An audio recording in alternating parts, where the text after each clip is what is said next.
నూతన సంవత్సర వేడుకలను పురస్కరించుకొని శ్రీకాకుళం జిల్లా పోలీసులు విధించిన ఆంక్షలను మితిమీరితే చర్యలు తప్పవని అధికారులు హెచ్చరిస్తున్నారు. అర్ధరాత్రి 1 తర్వాత ఎవరూ కూడా రోడ్ల మీద ఉండకూడదని స్పష్టం చేశారు. జిల్లా ఎస్పీ మహేశ్వరరెడ్డి ఆదేశాల మేరకు ఎక్కడికక్కడ సబ్ డివిజన్ పరిధిలో పోలీస్ అధికారులు వారి పరిధిలో వేడుకలు ప్రశాంతంగా నిర్వహించుకోవాలని సూచిస్తున్నారు. మద్యం సేవించి వాహనాలు నడపరాదని, ట్రిపుల్ ర్యాండింగ్లతో ర్యాష్ డ్రైవింగ్లను పాల్పడవద్దని హెచ్చరిస్తున్నారు. బహిరంగంగా మద్యం సేవించడం, రోడ్ల మీద కేకులు కట్ చేయడం లాంటి చర్యలు పాల్పడితే ఉపేక్షించమని తేల్చి చెప్పారు. జిల్లా ప్రజలంతా పోలీసులకి సహకరించి ఆంక్షలకి లోబడే న్యూ ఇయర్ వేడుకలు జరుపుకోవాలని వారు సూచిస్తున్నారు. ఈ నూతన సంవత్సరం సందర్భంగా మనకి జనరల్గా మనకున్న ప్రజలకి అలవాటు ఏంటంటే 30వ తేదీని కాస్త జాయ్ఫుల్గా ఉండడం అందరికీ అలవాటు. ముఖ్యంగా యూత్ హుషారుగా ఉంటారు. వాళ్ళు ఆ టైంలో పవర్ ఎంతూజియాస్టిక్ మూడ్లో ఉంటారు కాబట్టి ఏం చేస్తున్నారన్నది వాళ్ళకి తెలియకుండా ఉంటుంది.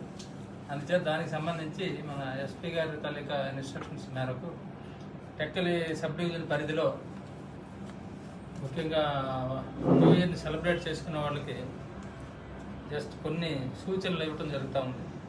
దాని ప్రకారం ఏమంటే రాత్రి 12 గంటల నుంచి ఒక పావు గంట, ఒక హాఫ్ అన్ అవర్ వరకు మేము పర్మిట్ చేస్తాం తిరగటం. కానీ జస్ట్ కాస్త సెలబ్రేట్ చేసుకోవడం వరకు 12 నుంచి 12:30 వరకు సెలబ్రేట్ చేసుకోవడానికి పర్మిషన్ ఇస్తాం.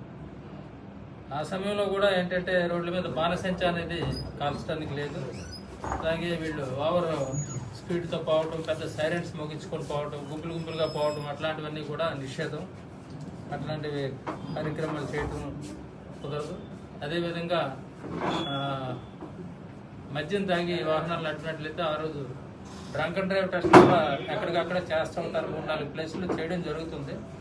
అందుచేత ఆ డ్రంక్ అండ్ డ్రైవ్లో దొరికినట్టయితే వాళ్ళకి మరి న్యూ ఇయర్ సెలబ్రేషన్ బ్యాడ్గా స్టార్ట్ అవుతుంది. అందుచేత అందరూ కూడా అది గుర్తుపెట్టుకోవాల్సిందని చెప్పేసి విజ్ఞప్తి చేయడం జరుగుతుంది. అలాగే రోడ్ల మీద కేకులు కోయటం కానీ, పెద్ద డీజేలు పెట్టి పెద్ద సౌండ్స్ పెట్టి పక్క వాళ్ళకి ఇబ్బంది కలిగించడం కానీ. ఇప్పుడు మనకేంటంటే ఒక సిస్టమ్ డీజే పెడితే పెద్ద సౌండ్ పెడతా ఉంటారు. అది పక్కన నుంచి వెళ్ళినట్టు భూమి కూడా షేక్ అయ్యే విధంగా ఉంటుంది.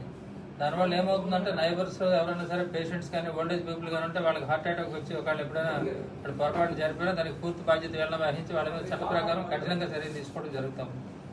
అంచేత డీజేలు, పెద్ద లౌడ్ స్పీకర్లు కూడా అలౌ చేయడం లేదు. అలాగే రోడ్ల మీద కొంతమంది ఏంటంటే స్క్రీన్స్ పెట్టి సెలబ్రేట్ చేస్తూ ఉంటారు. అది కూడా పోలీస్ వారి తరఫు నుంచి విజ్ఞప్తి చేస్తున్నాం, అట్లాంటివి ఏం పెట్టద్దని చెప్పేసి.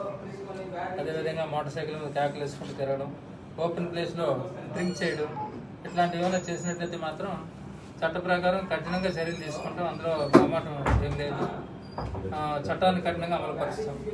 అంచేత ఇదంతా కూడా న్యూ ఇయర్ సెలబ్రేషన్స్లో మునిగి తేలే ప్రజానీకం ఎవరైతే ఉన్నారో టెక్కలి సబ్ డివిజన్ పరిధికి సంబంధించి ఇట్లాంటి కార్యక్రమాలు చేయొద్దు. వాళ్ళు పీస్ఫుల్గా న్యూ ఇయర్ని సెలబ్రేట్ చేసుకోండి.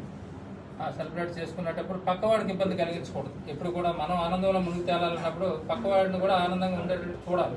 వాడికి ఇబ్బంది కలిగించామంటే మన ఆనందం గురించి కాదు, పక్కవాడి ఇబ్బంది గురించి ఫస్ట్ పోలీసులు మాట్లాడాల్సి వస్తుంది. అంచేత అందరూ కూడా ప్రజలందరూ కూడా ఇది దృష్టిలో పెట్టుకొని ఎవరికి ఇబ్బంది కలగకుండా పోలీసు వారిని మీ మీద మళ్ళీ కోర్టు సిస్టమ్స్ అది కఠినంగా చట్టం అమలుపరిచే అవకాశం మాకు ఇవ్వకుండా జాగ్రత్తగా ఉండమని చెప్పేసి విజ్ఞప్తి చేస్తున్నాం. అదేవిధంగా హెచ్చరిస్తున్నాం కూడా.